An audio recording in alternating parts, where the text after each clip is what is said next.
Hey, folks, it's time for another episode of the High Power Archery Podcast. This week's episode, bow tuning. Yes, that's sore subject with so many people. You know, tuning's often looked at as some sort of mystical art that only bow shops and a limited number of their techs know how to do. But contrary to popular belief, it's not witchcraft or hocus pocus. This week's podcast will focus on how you can tune your bow all by yourself in preparation for the tournament season or hunting season. It really doesn't matter which one. The tuning process is pretty much the same. In the end, we just want the arrows to fly straight so that the bow is doing its job and the archer, his only job is to shoot it with proper form. So let's just get started on this, and we'll start with the very basics. And again, I'm going to break down this episode as being something that anyone can do. And I want to stress that anybody can do this. Most of it, you don't need any help from anyone else, just yourself. And you take the time, you'll get as much out of it as you put into it. So there's some base stuff that we have to get out of the way. And the first thing is, you should really check your bow to see if it's in spec to begin with. What do I mean by in spec? Each manufacturer has a certain group of settings. There's usually two that are the most important that they go by, and that's the axle to axle length and the brace height. Generally speaking, if you can check your bow for those two measurements, axle to axle by just measuring from the center of one axle to the center of the other, and that matches what you got in the bow specs, which can be looked up on the manufacturer's website, then you'll know you've got a good starting point. And again, for the purposes of this discussion, we're going on to very basic stuff. In advanced tuning, we can play with those settings to get a proper feel to the bow, whatever you want to do, but we're just talking about basic tuning here that gets you started. So you check the axle to axle length. Let's just say that's good. Fine. Check your brace height, which is measured from the deepest part of the throat of the handle, so where your hand goes, to the string. Check that. Does that match in spec? Okay, we're fine. If those two numbers are within, say, an eighth of an inch or less, a 32nd, you're okay. Even if they're a little bit off, you're still okay. If they're a lot off, then you probably need to have the bow adjusted, which can only be done with a bow press in most cases because you may have had elongation of the cables or the strings, which can happen from extreme heat, and we've gone over that before. A lot, or overuse, poor build quality, that sort of thing. And that's going to take putting into a bow press to add twist to get it back into spec. But let's assume for the purposes of this podcast that you did get it in spec, it's perfectly right to go, or it's near perfect and it's satisfactory. The next thing you need to do is you need to inspect it. Look over the servings for all over the bow. Look at all your servings. Look to see if there's any wear there. Check the lean of the cams. If the bow is sitting at static and you're looking at it and either your top or your bottom cam is not straight up and down, it's leaning from one side to the other. And by leaning, I don't mean, it's basically pointing 40 degrees in one direction or another. If you have that, you have a bigger problem, get it to a shop, let them find out what's going on. But if there's no relative lean, you should be okay. It's straight up and down to the naked eye, should be fine. Then what we have to do is we have to look at the center shot. But going back to the inspection, if any of the servings are broken, any of the servings are separated, you have a problem that should probably be looked at by a tech, and they can tell you what's wrong with it. And if need be, especially for the hunters out there, you want to fix this way before the season, get it going. We've already dispensed with that. We've checked it. The bow is passed inspection. Now we're looking on to center shot. Now, center shot is something that you'll hear 20 different people describe 20 different ways to do it. Some people say, well, just eyeball it, you get close. Yes. Eyeball it by looking at the cams straight up and down and let the arrow fall directly in there, and you make sure it's straight. That's one way of doing it. That's kind of the old school way of doing it. I still do it like that on occasion, but sometimes a more reliable way that I use is a little different. And you're going to hear people all over the place start saying, well, you should be going according to whatever the manufacturer's spec is. All right, some manufacturers will list a spec for their bows is like 13/16 or 3/4 of an inch. It really depends. But if you've ever had the bow worked on or if you bought it secondhand and stuff like that, be aware that what the manufacturer's spec is for a center shot, if there is one listed at all, may not be correct for the center shot for the bow that you happen to have. Why? If someone has shimmed the cams over on that bow, then the center shot is not where the spec is. What do I mean by that? If you move the cams over in one direction or another, they've now come out of what the spec center is. So if you're going to rely on that 13/16 or whatever it is that the manufacturer says, it's not going to necessarily be correct. So how do you take care of that? How do you figure out what the exact center shot is? Well, like I said, you can eyeball it and that get you started. The other thing you can do, which I find, and this is usually what we do, is take another arrow, take a rubber band, and use the rubber band to kind of jerry-rig and tie it to the flat part of your riser, usually parallel to the arrow or just below it, and look at the run out of it. And you should have exactly the same measurement from one point, as far as spacing goes, to the other. So if at the back of the arrow, you've got, say, an inch separation, at the front of the arrow, you should also have an inch separation. And if you don't, your center shot's a little bit off, just adjust it slightly until those two numbers match. You've got what they call a base center shot. I find this method very effective. There are other ways of doing it. Some people use a laser for it. Believe me, there's a lot of different ways to do it. This is the simplest, doesn't require a lot of advanced, expensive tools to do. And I think you'll find it's the most accurate because sometimes your eyes aren't all that good. You try to just eyeball it. You're looking crooked at the riser or something like that. It's going to look like it's in center. It's not. This is a good gauge to do it and very, very simple. Now we got to talk about the arrow. So for a second, we're going to stop when it comes to the hardware here. Now we're going to look at the arrows. There's a couple of things to consider when you're looking at your arrows. The first thing is there's no such thing, okay, as an arrow that is too stiff.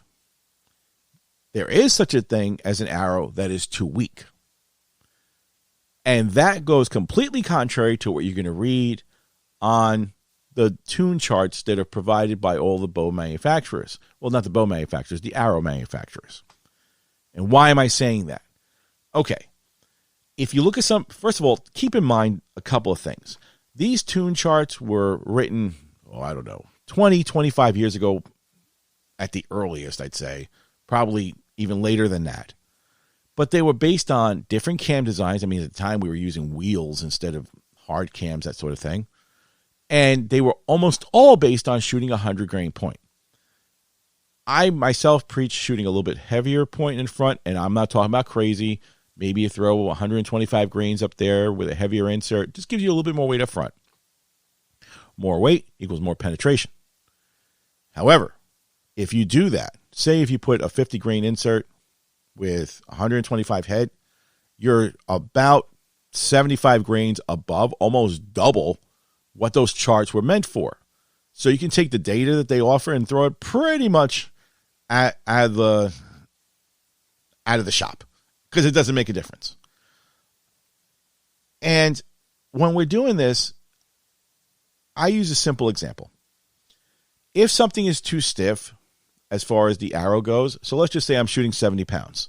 My default when I'm shooting 70 pounds is going to be to set somebody up with a 300 spine arrow. And like I said, and we've discussed this in other podcasts, 300 spine refers to what that arrow bends like, how much pressure it can bend like. So we shoot a stiff spine like a 300 for 70 pounds, you're okay.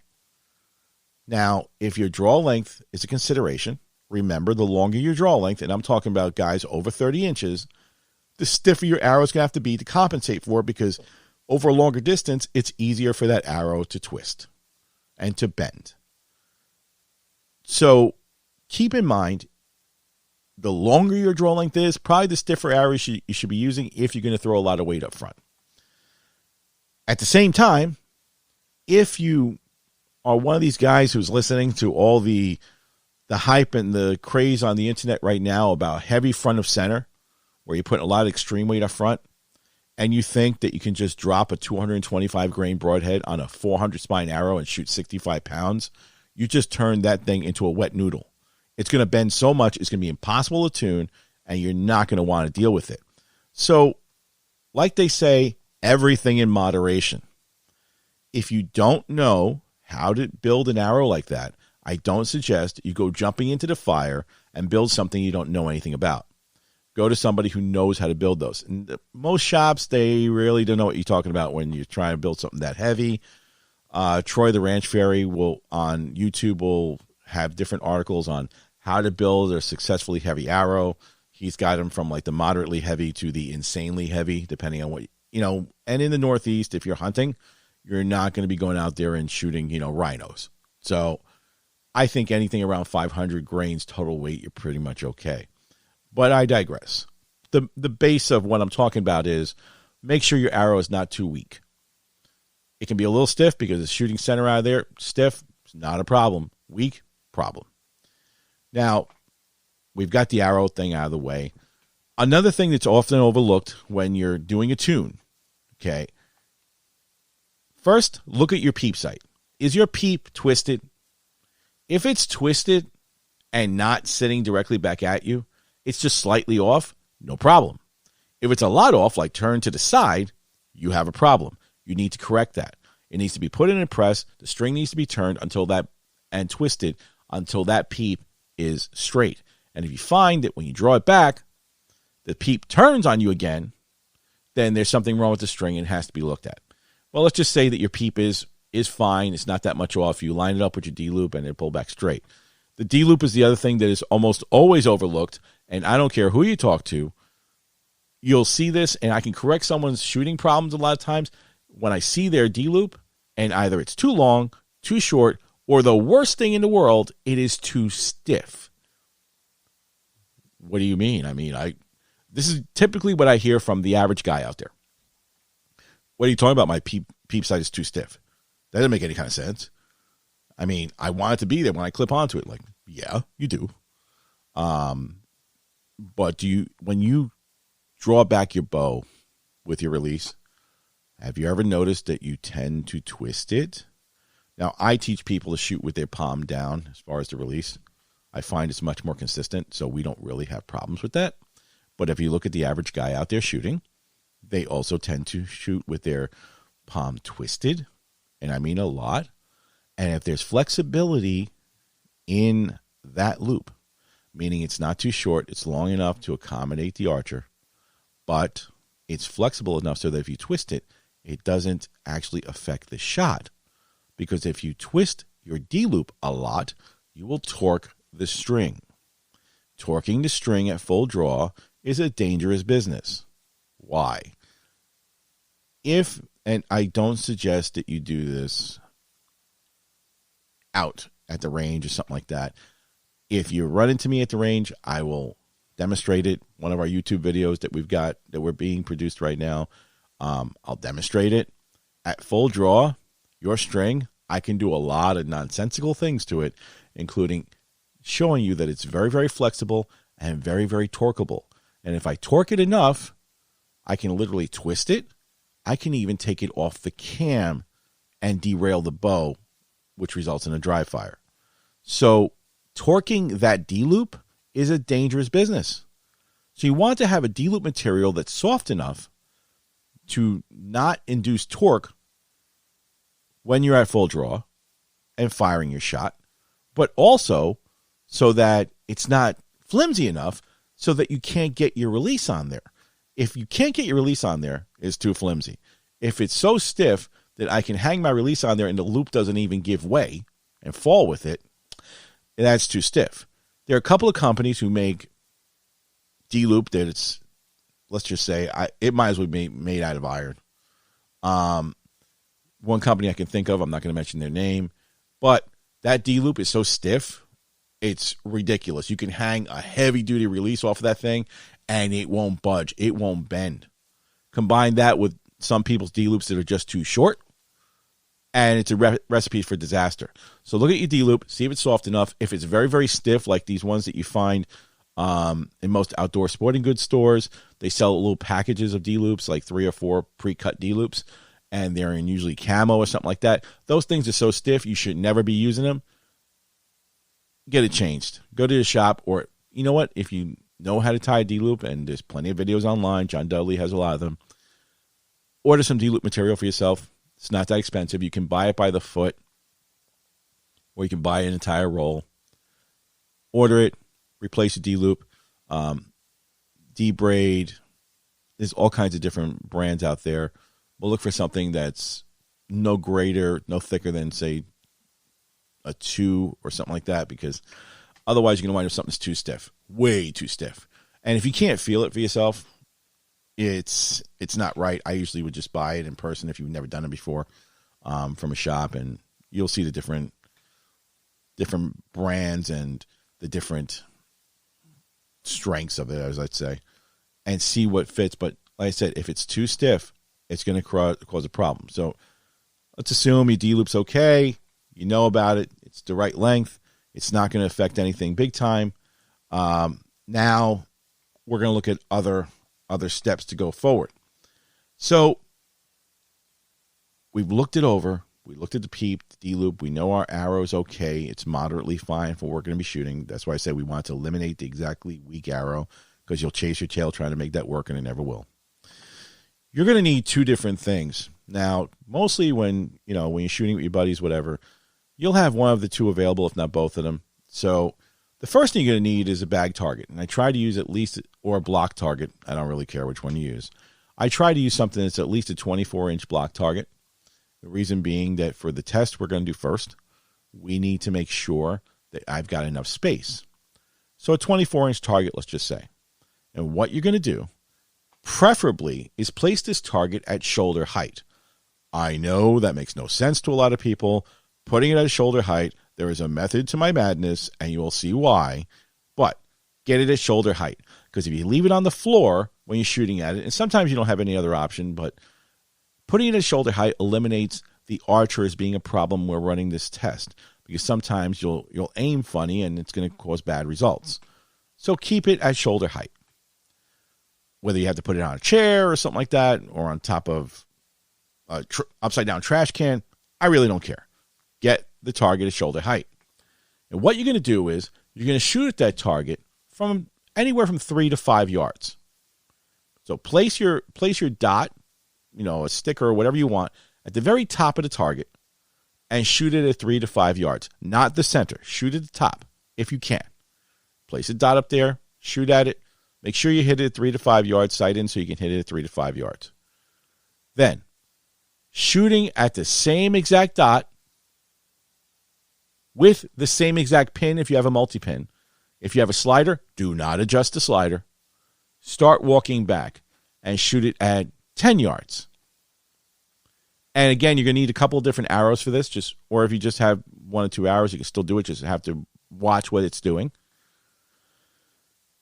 Step back, shoot it, same exact dot, not adjusting the sight, using the same exact pin, shoot it at 20 yards. If 20 yards is your limit for what you've ever shot, stop there. If you can go back further, go back further. What you should see is the arrow go straight down in a line. So as you walk further back, the arrow's arc will get greater, and you'll see that it just drops in a straight line, and they'll all line up. That is an indicator that your center shot is fine.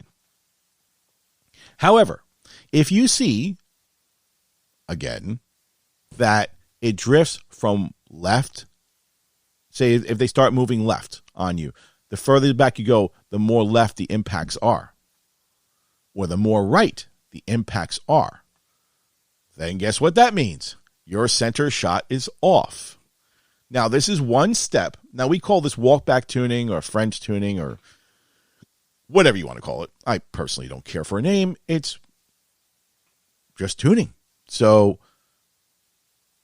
one thing that people forget when doing this type of tuning is if you see it drifting to the left, you're going to make a correction on your rest to accommodate it. So if it's shooting to the left, okay, as I further and further back I go, it's shooting more and more to the left. Sure, no problem. It can be fixed. Your center shot is off because your rest is too far out. So if you're looking at the rest from the back of the bow, your rest is too far out to one side. So it's drifting left. Your rest is too far out to the left. Move it in small increments to the right. But once you move it to the right, and I'm not talking about big increments, small increments, move it over. Paper thin increments is probably best, unless your shot's really off.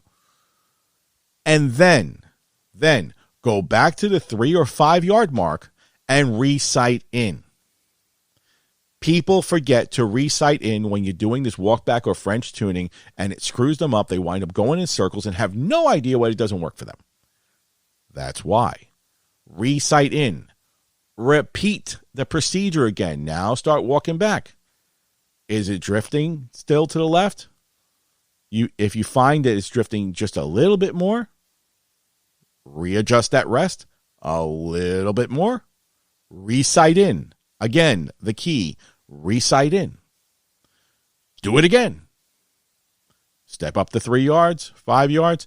Shoot the same dot, moving back, shooting with the same pin, not adjusting the sight, move it back, move it back, move it back, until you get them in a straight line.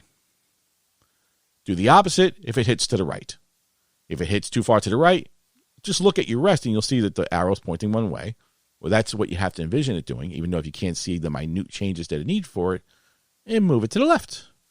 And again, re-sight in, walk back, until you get it to drop straight. Again, you don't want to do this when there's a lot of wind out. You want to do it on a fairly calm day, or you want to do it indoors, whatever is more convenient for you. If you have enough indoor spaces, shoot back up to like 20 or 30 yards. That's what you want to do. Again, the main point to remember is always re-sight in after you make the adjustment, and only shoot within a range that you're comfortable of shooting. So if you've never shot 30 yards before, your form may not be great and you may be all over the place. But if you always shoot 20, then just do it from 20. You'll see people, oh, you got to do this up to 40 yards and walk back. Like, yeah, no. Whatever your range is. Again, this is tuning for the average guy, the average Joe, the average girl, the average Jolene, whatever you want to call her. Do it this way, and you're going to get that center shot balanced and perfect. Now, a big part of our tuning is now done because we've established the center shot and we know that it's correct. So the arrow is getting pushed directly from the center by the string. Because if the arrow gets pushed sideways by the string, you're going to have a bad reaction. And that's not what we're looking for. We want straight up and down. Now comes time to do the other part of it. So if you're a target archer or if you're a bow hunter, your primary concern is that you get absolute performance out of the bow. For target archers, you want your bow to shoot flat. You want it to shoot excellent, where you know you've taken all the parameters out of it so that it's you who's the only thing that determines what happens with it. And if you screw up, then the bow screws up and we don't worry about that. For bow hunters, they want their practice points, their field tips, to go to the exact same place as their broadheads. Not a problem. This is how you do it. And it's more geared towards the bow hunter, but it applies the same way to the target archer. Believe me, we do it for our girls that shoot target, and it works wonders for them. You're going to need a foam target, not a bag target. Why? For the experiment and the testing we're going to do right now, a bag target is simply unreliable. Bags are stuffed with rags or whatever else they decide to stick in there. If you ever open one up, I think you'd be shocked what you see inside. But the point is that when an arrow impacts, it could wind up pointing left or right depending on what it hits on the inside and which way that winds up turning it. So this is an impact test as far as which direction the shaft is going to be pointing. So you need a 3D target or a foam target of some sort. I prefer 3D targets, but if you want to use a foam target, fine. Again, either at shoulder height or just below shoulder height. You're also going to need, and I'm a little bit meticulous about this, but this is why I'm saying it, get a piece of twine or something like that, at least a distance of 20 yards long, so that you can run it from the center of that target straight back to you. Well, I can just line up with it. Like, no, just do it with the twine. Trust me, I've seen people visually think that they're lined up with a target and they're nowhere near it. And for the purposes of this experiment and this testing, you must be directly in line with the center of the target. So we run the twine straight through there. You've got the target out there. I use a 3D deer target. People look at me like I've got my head upside down because, and you'll find I use that term a lot, my head must be upside down at one point or another. But they look at me like I'm crazy because I use a 3D deer target to do this, even with my indoor arrows. Let's not go there. But whatever. So you're running a straight line back to you. It's there. It's ready to go. Now, you need a bear shaft. Yes, I'm going to say it. You need a bear shaft to do this, which is absolute heresy to a lot of people who don't know anything about tuning. And they're like, why am I going to do that? I'm like, because if you want to see what the arrow does with no correctable influence, what does that mean? Veins on the arrow are there to correct your screw-ups. There's no other polite way to say it. They are there to aid in arrow flight and, more importantly, to correct your screw-ups. Because the fact is, and people still look at me like I'm crazy when I say, you can shoot bear shafts at 20 yards and even 30 yards and it won't impact at all. What it will show is your form is either screwed up or it's great. So we're going to use a bear shaft for this. Now, just strip off the shaft of any fletching on it, and you're going to shoot it at the target. You're going to hear other people say, well, we've got to compensate for the amount of weight that those veins would be on the end. Yeah. Don't care. This is base tuning. You want to get all detail like that? By all means, go ahead. If you don't know what you're doing with it, you put the wrong amount of tape, you put it in the wrong place, it's going to throw it off. We don't want to do that. As long as the shaft is exactly the same. If you have a wrap on it, leave the wrap on it. Just cut off the veins, whatever. I don't care. And I would suggest doing it with 2 of them, not just 1, because you might have a bad cull arrow there and you want to do it with 2 to make sure the results are correct. Step on that line that you ran directly to the center of the target and shoot an arrow at the center of the target. Now, this is, again, I've been doing this sort of thing for years. Ray the Ranch Fairy on YouTube, he has an excellent video on how to do this if you want to look at it further, get deeper into the weeds on it. But the base of the test is very simple. Shoot it at 20 yards with your best form possible, preferably not on a windy day or you're doing it indoors. That's all. Go look at the impact. And this is why we don't use a bag for this, because a 3D target, the foam is going to hold it exactly how it impacted. Whereas a bag, you could twist it. We don't want that. Go look at how it landed. If it lands with the tail high, we'll start with the easy part. Tail high, tail low. Let's just say it landed and the tail was high. Again, I tell people to shoot at shoulder height because if you're aiming down, it's going to look tail high. You're coming from a higher angle. If it lands up with tail low, pretty much no matter what angle you're shooting at, it shouldn't land tail low anyway, but you can correct it. So if you look at it like this, if I land tail low, it's because my rest is too high. So I can move my rest down, slow and minor incremental changes until I get the arrow to impact straight. If it's tail high, I'll move the rest up to do the same thing. Again, small incremental changes is all you're going to do.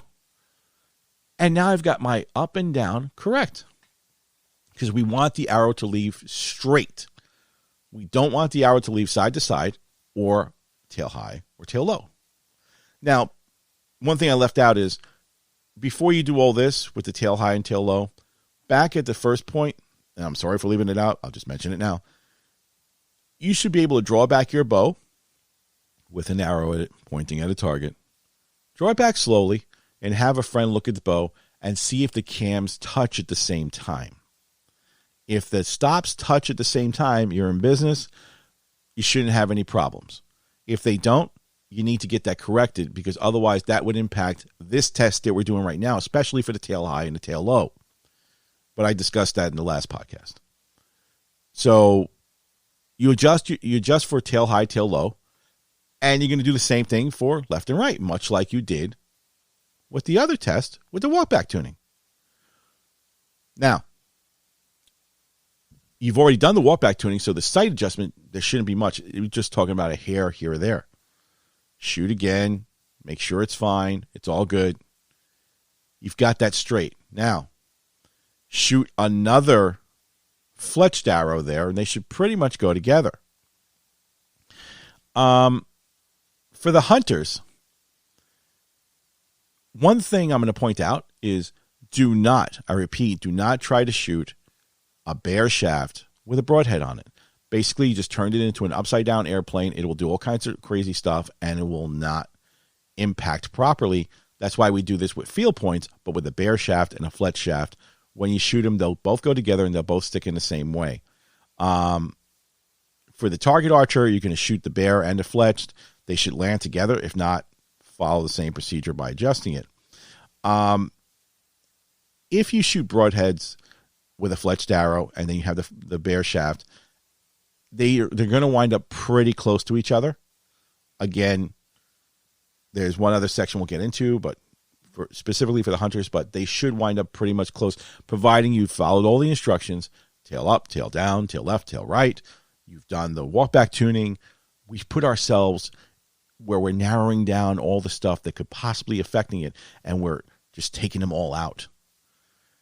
So at this point now, we've got the arrow coming straight out of the bow, performing normally. The basic tune is done. And there was no magic involved in any of the stuff. If you want to do more tuning to it, additional tuning, you can include torque tuning and line tuning. But for the basic stuff, you're pretty much done. Now you go and you shoot your bare shaft, you shoot your broadhead if you're a hunter, and you'll see that they're right close to each other. In the case of the hunters, if you find that it still doesn't come close, they should be there. You might have something else going on, but let's just say they're a little bit apart. Just move your rest in the direction of the broadhead where it's hitting, and shoot it again, and I think you'll find you'll be okay. But like again, very, very small incremental changes. So what we've done in these kind of simple steps, and again, you see it's no magic, no voodoo. We've gone over very simple stuff that anyone can do without heavy-duty equipment, without all kinds of specialized stuff. You can do it pretty much anywhere, providing that the wind is not gusting up or anything like that. And the most important part of all this is you must make sure that your form is good. And also use 2 or 3 different arrows to make sure that there's not a bad arrow in the bunch. And I think you'll find that if you've had tuning issues in the past, this will solve them. So, again, as with everything, if you have questions about this, and we'll try to do a basic video on how to do the tuning. I mean, we've got 4 videos already we started to put together. Look for the YouTube channel to launch soon, or we may use a different platform because I'm not crazy about how YouTube's handling stuff lately. Look for those videos. If you have questions, send them in to me. We'll try to answer as best as I can. If you have something weird going on with the bow, we'll try to get you on the right path to getting it fixed. So I hope this information will be useful to you when it comes to tuning your bow for the average person. And I say the average person because it doesn't matter if you're a guy, a girl, a young lady, or a young man. It doesn't make a difference. You can tune it yourself and not be at the mercy of waiting for someone to tune it, only to find out that they say it's tuned, but for you it's not doing anything different. Remember, the only person who can tune your bow is the shooter. I, as a technician, can work on your bow and I can get all the dynamics down to it. But when you come to me and say, okay, I'm picking up my bow, you're better be prepared to spend a little bit of time with me because I have to make minor adjustments to accommodate your style of shooting. Some people pull hard to the left. Some people pull hard to the right. That's why when I hear this thing about people going to shops and say, well, they paper tuned it for me, I want to scream. Like, they paper tuned it for you. First of all, 9 out of 10 times, they paper tuned it wrong because they paper tuned it at 5 feet. I'm not going there. Don't get me started. I'm a little riled up. I'm trying to enhance my inner calm. Yes. Okay. But they did it for you. That's not good enough. It's got to be done at distance, and it has to be done by the actual shooter. We can get you close, but only the shooter can fine-tune it, and we will fine-tune it with you. Or in this case, you don't need them. Do it on your own. Do it in the field, and you'll notice that not once in all of these steps that I gave you did I mention the word paper tuning. Paper tuning is good and has its place when done in combination with a technician and the shop and sufficient distance and working together. We can paper tune it. But again, it's not one of those things that you should say, if my bow is not paper tuned, it's not going to work. You are the technician in this case. You are doing the basic tuning, looking over the bow, making sure it's all there, checking the D-loop, checking the peep, shooting, walk back tuning. You're doing the bear shaft tuning. If you did these steps that I just gave you here, you have just accomplished about 75% more than any shop's going to do for you anyway. And I might mention that if you walk into a shop between now and, say, the end of October, November, and say, hey, I need my bow tuned, they will look at you like you're an alien because they are so slammed with stuff, people coming in buying new bows and trying to do all kinds of other stuff. If a shop tells you, oh, yeah, we'll tune it up for you, I can guarantee you they don't have the right amount of time to commit to it, and you're not going to be happy. So, better off to just start off on the right foot, do it yourself, do it with a friend, have a tuning party. I don't care.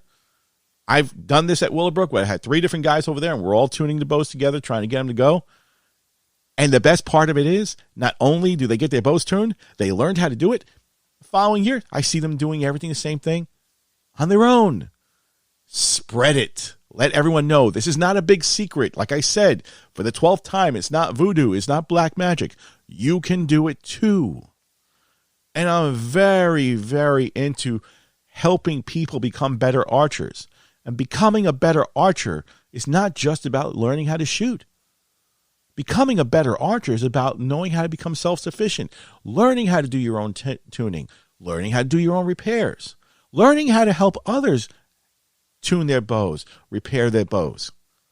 My program that I teach my girls is and the young men that I have in the program for my shooters is a little different. And people call me crazy.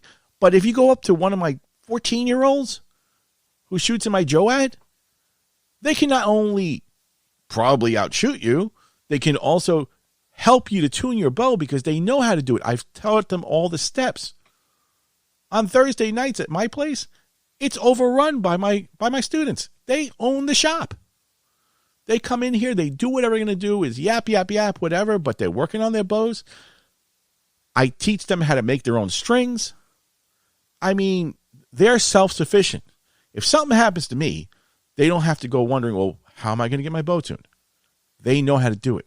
And the best thing I've ever seen out of it is the kids who have been with me for a while, they then teach it to the younger kids. And I've gotten to a point where I come down on a Thursday night because I've got a shop in my house. I come down on a Thursday night. The girls are doing their thing over here. And we have a new one they may have started, a new 10-year-old. And they're already teaching her how to work on her bow, how to make her strings. And to me, that's very, very important. So you have to become more self-sufficient. This is step 1 in becoming more self-sufficient. So that'll do it for the Average Joe tuning. Now we're going to go to our regular segment on listener questions. They're always entertaining one way or the other, I guess. So I picked out 3 for this week, and we'll cover, I think I have like another 5 left that I want to put on, and that'll be for the next episode. So we'll start with the first one. Jake S. writes, I listened to your episode on preseason prep and looked over my bow. Never thought of doing that before and found the serving on my cable near the upper cam was all separated. Don't have any idea how this happened. I just bought the bow last year and it's basically still new. New to you, not new to anybody else. You've had it for a year, so basically the bow is new. But with shooting and all that, it's not new anymore. So you can expect wear to take place. Serving separation is something that you should really be concerned about. And he goes on, but that separation is pretty bad. I took it to the shop and they said not to worry about it. Okay. Don't worry about it. I'm attaching a pic for you to take a look at. What should I do? Or can I actually just ignore it like they said? And I'll pull up the pic over here. Alrighty then. So they told you not to worry about this. My first thing that I'm going to tell you to do is find yourself another shop. Anyone. I'm looking at this thing right now. You've got separation. You've got wear on the inner cable. Anyone at any shop who tells you not to worry about something like this, A, doesn't care, or B, is too stupid to know to tell you what to do. I'm sorry that I'm using such a harsh tone with that, but I see a lot of this. I'm not going to go into naming names or pointing out shop names, but I'm going to tell you there's a good number of shops out there who do the right thing. And then you have the guy, it has me calm, who does not care, and so he can avoid doing any kind of warranty work or doing any kind of work on the bow at all, or maybe because he's too busy, will say, hey, it's nothing, don't worry about it. And when you come in with a blown string or a blown cable and probably needing a limb or two replaced, he'll be like, yeah, we'll get to it, see you in a month, or something like that, and it's going to cost you this much. No. Go find yourself somebody who cares. Okay? Find another shop. That's number one. Two, I'm going to tell you, this is a big cause for concern when I'm looking at it. And I can tell where it's coming from because your cam, I mean, I'm looking at this spacing that you got there, and I bet if you rolled around your cam at full draw, your cam is touching this cable, which means you have undue lean on it. This, because you have yoke cables on your bow, I can see it in the picture, should be a 5-minute fix for someone to fix as far as the lean goes. And if they had any professional sense, they would either tell you to change the cable, which they'll get you another cable, or they would take that cable down, put it under pressure, strip off that serving, and reserve it for you. Sometimes they don't know how to do that. I get it. But at the minimum, they should have told you need to replace the cable, and they should have fixed the cam lean. So again, I say, if they tell you it's nothing to worry about it. Go somewhere else, get it fixed. You don't mention where you're from here, but if you're near me, let me know. I'll fix it. I mean, this is ridiculous. By all means, it's something to worry about, something to be concerned about. As I am now calming down and winding down, enhancing my calm, you should go get it fixed. Our next listener question. Marvin P. writes, I could never get out beyond 30 yards without hitting my housing. I guess you mean the peep housing. I moved my peep up with my Bowmaster press just like you said. Shot right over the target with my 20-yard pin. But adjusted, and now I can get out to almost 50, but I'm not that daring. Better to be cautious. But, as I said in a previous podcast, moving the peep can make all the difference in the world. I listened to your podcast, and it was a big help. Okay, so you did listen to the podcast. I just am having issues with ups and downs on the impact now. I know it's new to me, I guess, and you were much help with a simple suggestion of moving the peep, but how do I get more consistent? The guys at my shop look at me like I had my head on backwards. People look at me like I have my head upside down. He has his head backwards. Okay. When I asked them to move the peep, and they wouldn't do it. Again. Physician, heal thyself, or in this case, consumer, heal thyself. Find another shop. If they're unwilling to move a peep for you, unless you were there when there's 50 customers in the shop, yeah, you need to find somebody else. So they wouldn't move your peep. Okay. So I ordered a Bowmaster bow press after I figured out if it would work for my bow. That's good. You made sure that it would work for the bow that you have. Not all those portable bow presses work. I ordered a Bowmaster bow press and did it myself. It was scary at first, but wasn't too bad. Now I just need help figuring out how to get them together and tight again like they were before. Okay. So you did all the right things. You went to the shop. They wouldn't help you. You insisted it was a problem. You got yourself the research done. You got yourself a Bowmaster bow press. And again, that's specific to the type of bow. Some will work. Some won't. They're adapters to make it work with other types of bows.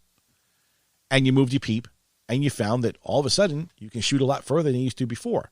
But you're running into a consistency problem where you have a lot of ups and downs. Now I can tell you what that's about. What happens is you'll notice that when you moved your peep, your anchor got a little out of whack. It's unfamiliar to you. Most bow shops will set it up so you can shoot at 20 yards. But if you want to shoot further, you're going to have to adjust your anchor and the peep. So when you adjust your peep up, you're going to need to adjust your anchor. And what's probably happening is that you don't have a consistent anchor point. So your peep, nose to the string is a good anchor point. Where it is on your face is another. What I find is that people who move their peep up tend to come out of the peep. And what do I mean by that? Since they're angling a little bit more further back to get that peep in the right place, they tend to start coming off or almost forgetting to touch their nose to the string or something like that as a reference. We have a very quick fix for this. You can either tie a piece of string to try a little bit of serving onto a part of string where your nose is gonna touch, and we used to call those, excuse the expression, a snotter, and it would be like a little serving knot that you just tied there, and your nose would always touch the same spot. And if you came off the peep or leaned your head too far back and lost contact with it, you wouldn't feel it. They were great, and we've been using those for 25 years. Bowmar Archery just came out with the Bowmar nose button. It's been around for about 6 months, maybe even a year, I don't know. And the great thing about that is it's as little, you don't have to tie on a serving knot. You'll have to serve it in place, of course, but it's a little round wheel, let's say, made out of plastic, and it's got little spikes on it. So you put it where you want it, you fit it, you tie it on, and your nose is in place, and you feel the spike. So if you're not pulling hard into it, then you'll know it. If you lose contact with it, you don't feel the spike. And I think you'll find if you put something like that on there, because you don't have to go into learning how to tie a snotter or anything like that, $15 or so, $15-20, whatever they cost. You can put that snotter on there, and that'll work. And if you come out of the peep, you'll know it's not there. You put your nose back on, you'll find that this can correct your up and downs. So if you can't afford to get that, or you don't have access to them, you can get them from Lancaster Archery and a couple other places online. If you can't afford to get to them, or for some reason you don't have access to them, tie on the serving loop, make it big enough. Just go ahead and tie a knot on there. And if you don't have serving, get dental tape, otherwise known as tooth floss. Tie it on there, build it up, cut it, put it on, put your nose to that. Make sure you keep your nose to that. I think it'll fix your up and downs. So that's not too hard to fix. But good on you, because you didn't take no for an answer. When they wouldn't do it for you, you did it yourself. And I think you're happier for it, because now all of a sudden you can get out beyond 30 yards. Our next question. Cindy G writes, I've been listening to your podcast on hand position. I always get lefts and rights on my shots. I tried adjusting my hand, but I'll always wind up with one or two to the left of the group. What can I be doing wrong? You adjust, well, two things can be going on with that, Cindy. One, you're adjusting your hand while you're at full draw. And again, as I said, if you adjust your hand after you pick up that bow and go to draw, you randomize the position of your hand. Skin tension will cause the bow to slap out, to just bang out like a rubber band, and that'll cause odd left and right impacts. The other thing that can happen is if you're moving your position looking through the peep with your head, you may be looking through the peep at a different angle. That's two. For consistency purposes, look at your hand and see if your hand is collapsing on the bow. If your hand is collapsing on the bow, remember, it shouldn't go past your lifeline where the bow is sitting, and your hand should be completely relaxed. If your hand is collapsing, it's when it's collapsing you're going to get those random shots off like that. Work on the hand position, just holding it back, and then try letting down. If you do the let down drills, which I mentioned in another podcast, you can go back to them and listen to how we do that. If you work on your let down drills, your hand will be accustomed to doing this, and you can actually draw with your hand completely relaxed, not have to adjust it at full draw, keeping it relaxed, but at the same time, knuckles at a 45-degree, pressure on the 1 inch right behind the thumb pad, and shooting regularly. And I'll find your consistency is going to go up like that. But most of the time when I see this, it's because people are adjusting their hand at full draw. Okay, so that'll do it for the listener questions section of the show. Now it's time for our weekly segment, Don't Be That Guy. And for this week's Don't Be That Guy, it goes out to those folks that I run into from time to time at the range and at other shooting events. And everyone has seen them before. They know who they are. But let me just say this. If you're fanatical about the brand of bow you shoot, that's all great. But don't be that guy who looks down on other people or talks down to them just because of the brand that they shoot. More importantly, because it's not the same as you. I get it that some people are very proud of their bow, the company that makes that bow, and they're brand fanatics. It happens. And if you want to be a brand fanatic, that's up to you. But don't try to impose your will on somebody else. And more importantly, don't try to make them feel bad because the brand that they happen to shoot is not the same as yours. And beyond all of that, don't be that guy who belittles someone just because they're using a less expensive bow or less expensive equipment than you are. You don't know what their situation is. You don't know if they can't afford to get something like that or if they're just getting started and they don't really want to invest as much into it because they don't know if they're going to keep up with it or not. That's really, really, to me, annoying. And I see these people all the time who do this to others.